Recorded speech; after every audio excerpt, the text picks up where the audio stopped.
Alors maintenant ici, mettez-moi un peu en commentaire ce que vous pensez du Dacia Jogger. Moi franchement je la trouve très très réussie. J'adore la face avant, magnifique. Un peu ces garde-boue comme ça, j'aime bien aussi. Petit point négatif, le côté latéral avec cette jonction ici un peu bizarre. Mais bon, je m'y fais. Au début, je n'aimais vraiment pas. Après, je m'y fais. Et derrière, aussi ces phares un peu en mode Volvo. Pas mal. J'ai enlevé par contre les autocollants. C'était des petits autocollants. Il en reste encore un peu ici. Ça, je vais enlever parce que ça faisait vraiment trop cheap, quoi. Sinon, voilà, avec les barres de taux au-dessus. Alors, pour ce qui est de l'espace de rangement, très bien. Il n'y a pas d'espace non plus perdu avec des angles un peu bizarres. Là, on sait mettre sa main partout et nettoyer assez facilement. Ça, c'est très très chouette. Ici, on aurait aimé un petit truc. Mais bon, on a quand même pas mal d'espace là. Là, et voilà un peu de galettes de riz de mes fils. Pareil de l'autre côté. La boîte à gants. Aussi assez profonde. Ça, c'est bien. C'est basique, hein, mais moi, il faut pas plus. Je trouve ça très bien. Ici, pareil à l'arrière, de l'espace. Facile pour nettoyer. On aurait aimé peut-être l'un ou l'autre chargeur, là. Ça, c'est un peu embêtant. Pareil à l'arrière. Ici, sur les accoudoirs. Petit porte-gobelet pour le voyage. Là, un petit espace là. Donc, quand même assez satisfait. Ici, on est sur les Continental EcoContact 6. Je pense que c'est des pneus, si je me trompe pas, j'avais déjà vu ces EcoContact là. Très très bien, très très bon compromis. Moi, je suis assez content. Pas trop de bruit. La consommation, bah, ça va. En 16 pouces. Bah, alors, les jantes, bah, je les ai pas prises, mais je trouve que les enjoliveurs comme ça, plastique, au final, pour ce véhicule-là, c'est amplement suffisant. Je vois pas trop l'utilité de mettre des belles jantes là-dessus. Voilà. Et les garde-boue aussi noirs comme ça, très très bien. Très très bien. S'il y a des pierres ou autres, ça évite de griffer un peu. Ça protège quand même pas mal. Pareil là en dessous.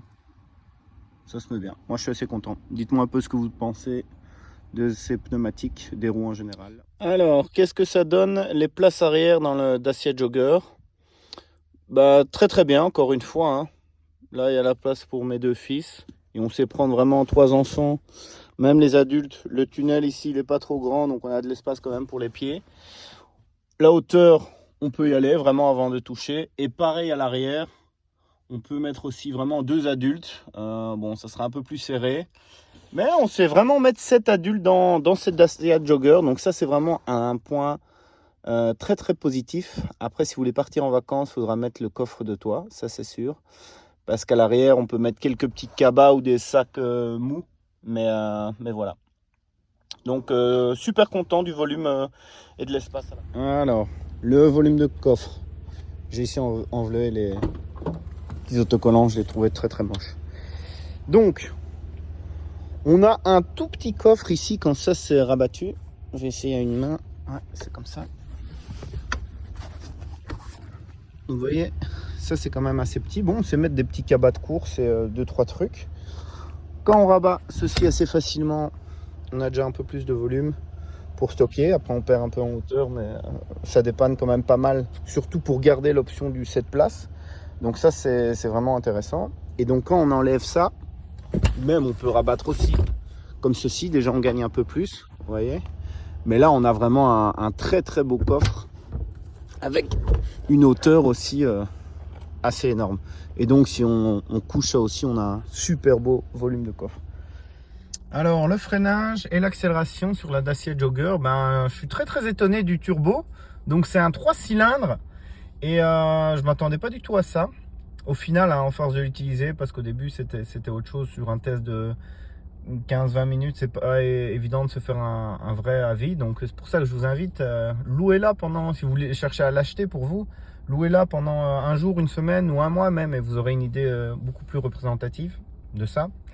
Mais très très chouette turbo, elle envoie bien. Après, je l'ai jamais essayé à charger à 7 adultes, voir un peu ce que ça donne. Et le freinage, pareil, Ça se comporte assez bien. Donc sincèrement assez satisfait pour le volume. Alors pour ce qui est de la musique et de la connectivité, ça pas mal. Après tout se passe ici avec cette petite molette. Donc pour appareiller le téléphone, surtout quand il y a plusieurs téléphones.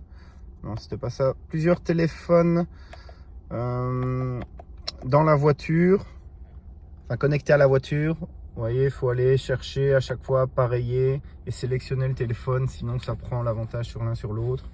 Et alors avec le câble aussi, si on raccorde, ça prend pas toujours le son de ce qu'on voudrait.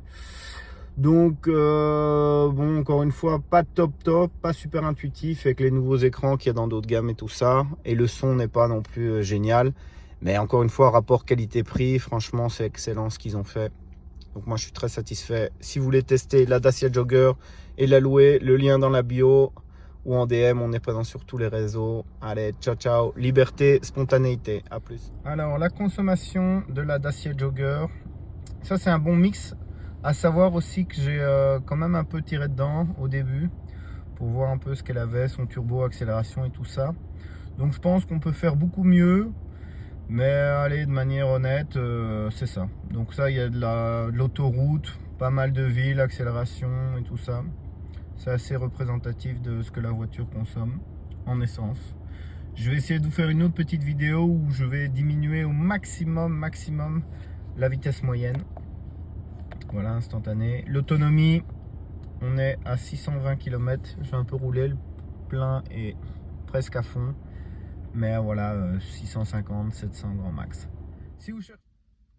Alors, les commandes sur la Dacia Jogger. Donc ça, les boutons ici, c'est bien fait. Limitateur, contrôle cruiser, remise à zéro, plus, moins, set, reset. Donc ça, c'est assez bien fait, je trouve. Pareil, la commande ici, écran d'accueil. C'est assez, il n'y a pas trop de boutons, donc ça, j'apprécie. Le petit problème, c'est pour le tableau de bord. C'est ici pour changer... Les musiques, c'est une roulette et changement des sources ici. Et alors, tout se fait sur ce petit écran qui est là juste en face. Donc, ça, c'est... j'ai connu mieux. Bon, après, il faut s'y habituer. Vous voyez, il faut naviguer là-dedans. Là, on a les différentes sources. Donc, c'est pas le top du top. Après, bon, on s'habitue à tout, encore une fois. Hein. Alors, la position de conduite dans le Dacia Jogger...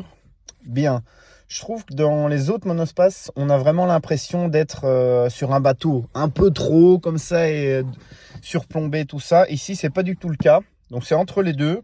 Moi, ça me plaît beaucoup. Réglage du volant bien. Les sièges, ils sont confortables. La vision, on voit pas trop le long capot devant. Comme ça fait pas trop long bateau. Et on a... Non, c'est bien, franchement... Très agréable la position de conduite sur le Dacia Jogger. Moi je recommande.